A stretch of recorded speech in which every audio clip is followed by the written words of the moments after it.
10 മണിക്കാണ് ഡൽഹി ഫ്ലൈറ്റ്. 8 മണിക്ക് തന്നെ അവർ വീട്ടിൽ നിന്ന് പുറപ്പെടും. നിങ്ങൾ ഹൈവേ വഴി ഫോളോ ചെയ്താൽ മതി. അങ്കിള് പറഞ്ഞതുപോലെ ഈ വീട്ടിലൊരു ദുരന്തം ഉണ്ടാക്കാനല്ല ഞാൻ വന്നത്, അത് ഒഴിവാക്കാനാ. മോഡേൺ ലൈഫിൽ വളർന്നവളാണെങ്കിലും എന്റെ മനസ്സിപ്പോഴും ഒരു നാടൻ പെൺകുട്ടിയുടെ തന്നെയാ. ഒരു പെണ്ണിന്റെ മനസ്സ് എനിക്ക് നന്നായി അറിയാം.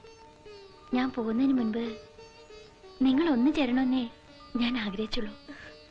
അതിനൊരു സഹായി വേണമെന്ന് തോന്നി. ഒരു നീല മാരുതി വാനിലായിരിക്കും അവർ പുറപ്പെടുക. നിന്റെ മനസ്സിലൊരു ചെറിയ പിടിവാശി ഉണ്ടായിരുന്നുള്ളൂ എനിക്കറിയായിരുന്നു. അതുകൊണ്ടാണ് ഞങ്ങൾ ഇങ്ങനെ ഒരു കളി കളിച്ചത്. യാത്ര പുറപ്പെടാൻ നിൽക്കുമ്പോഴും ഞങ്ങൾക്ക് ഉറപ്പുണ്ടായിരുന്നു രാധിക ഇവിടെ എത്തിച്ചേരുമെന്ന്.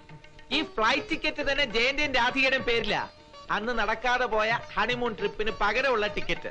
പക്ഷേ ഇത്തവണ ഈ ഇത്തിൽ കണ്ണിയുടെ അകമ്പടി ഉണ്ടാവില്ല. എന്താ ജയന്റെ അച്ഛാ? ഒരു കുടുംബം രക്ഷപ്പെട്ടാ. താങ്ക് യു മോളെ. നീ പോകുന്ന വേഗം പോ, ഫ്ലൈറ്റിന് സമയമായി. ഇനി അവരുടെ പൊടി പോലും ആരും കാണരുത്. ഡൽഹിയിലേക്കുള്ള അവരുടെ യാത്ര അവസാനത്തെ യാത്രയായിരിക്കട്ടെ. പുറപ്പെട്ടോളൂ.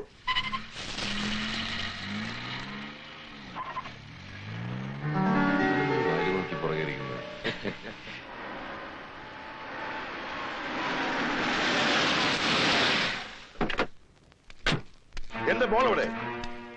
അവളവിടെ കെട്ടിയോടെ പോയി. താൻ എന്തായി പറയുന്നേ? ഇപ്പോഴത്തെ പിള്ളേരല്ലേ ഇണക്കവും പിണക്കവും ഉണ്ടാവും. അത് കണ്ട് തമ്മിലടിച്ച് നമ്മളല്ലേ മണ്ടന്മാര്. അവരതേ അണിയുമൂണ്ട് പോയിരിക്കുക. ദൈവമേ, സതിച്ചോ? എന്താണ് എന്താ? അതൊക്കെ പിന്നെ പറയാം. വണ്ടിയിലോട്ട് കയറി.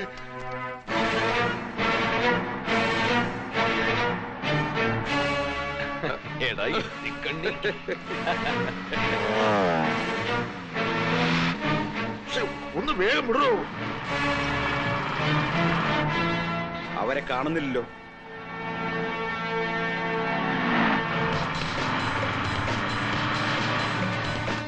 ഓ, ഇത് സ്പീഡിൽ പോവുകയില്ലേ? അവരെ സ്റ്റേറ്റ് വിട്ട് പോകുന്നതിന് മുമ്പ് പിടികൂടിയിരിക്കണം.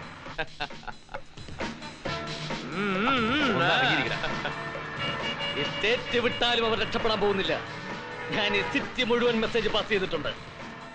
ഇനി റൂട്ട് മാറിപ്പോയോ? കാണുന്നില്ലല്ലോ.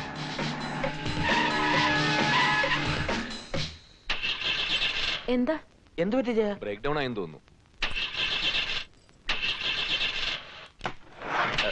നീ ആ ടാങ്ക് ഒന്ന് ചെക്ക് ചെയ്ത് നോക്കി. നിന്നെയും കൊണ്ട് ഇറങ്ങിയപ്പോഴേ ഇന്നത്തെ ദിവസം പോക്കാണെന്ന് കരുതി എന്നല്ലേ പറയാൻ വന്നത്? കറക്റ്റ്. ഫ്ലൈറ്റിന് സമയമായി. ഞങ്ങൾ ഒരു ടാക്സി പിടിച്ച് എയർപോർട്ടിലേക്ക് പോകണം. നീ കാർ ശരിയാക്കിട്ട് നേരെ വീട്ടിലേക്ക് പോകാൻ നോക്ക്. എന്റെ വാക്കിട്ടാക്കി ആരോട് അടിച്ചു മാറ്റിയത് താനാണോ? അല്ല സാർ. നമുക്ക് ടിവിയിൽ ഒരു ന്യൂസ് കൊടുത്താലോ? നമ്മുടെ എല്ലാവരും ഫോട്ടോ വെച്ചിട്ട് ഫോട്ടോ കീറിയാൻ പറ്റും കേട്ടോ. ഉണ്ടല്ലോ.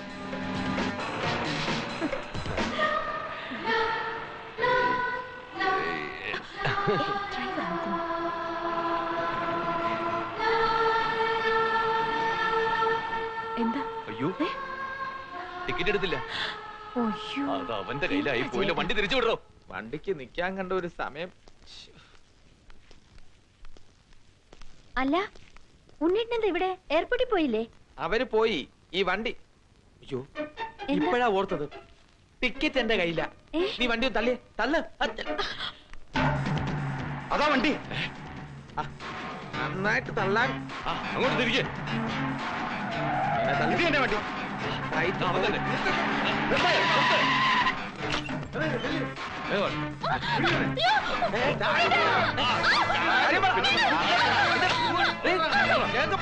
എയർപോർട്ടിൽ പോകാനുള്ളതാ.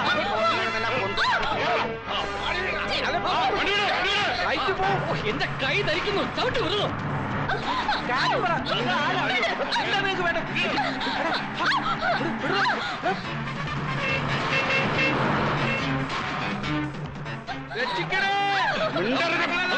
തട്ടിക്കൊണ്ട് പോവാണ്.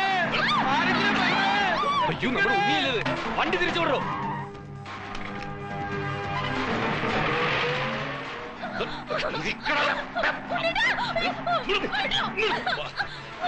ഒന്ന് പെട്ടെന്നാവട്ടോ.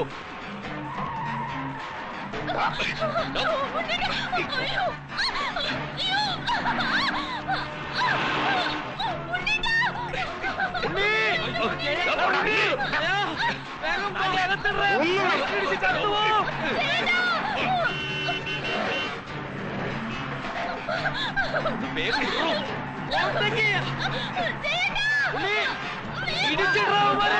സ്പീഡ് കുറയ്ക്കണോ? ഞാൻ ജമ്പ് ചെയ്യട്ടെ.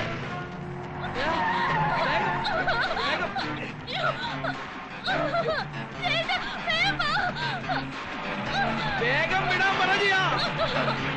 സൈഡിൽ കൂടെ ഒറ്റയ്ക്ക്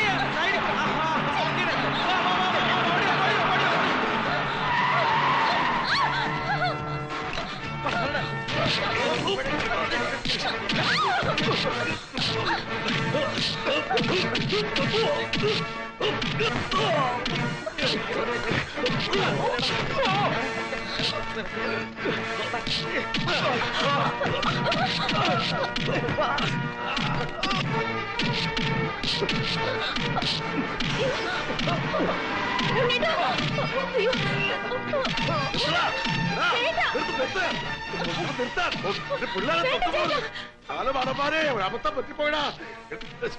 സാറിനല്ലേ പറഞ്ഞ വരെ തട്ടാ പോരുത്. പൊയ്ക്കോവിടുന്നു. ഓടാൻ പറഞ്ഞു. ഓടാൻ. എന്റെ ചെയ്യാ ഒരെടുത്തിയാട്ടം കൊണ്ട് പറ്റിപ്പോയതാ.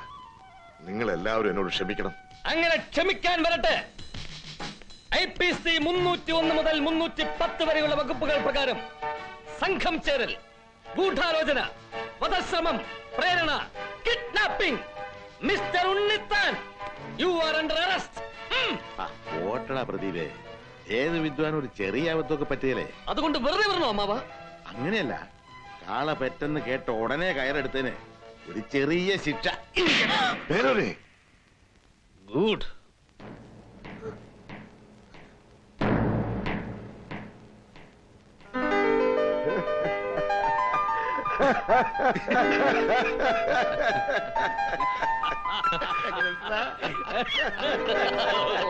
സംഗതി കലക്കിയിടൂ.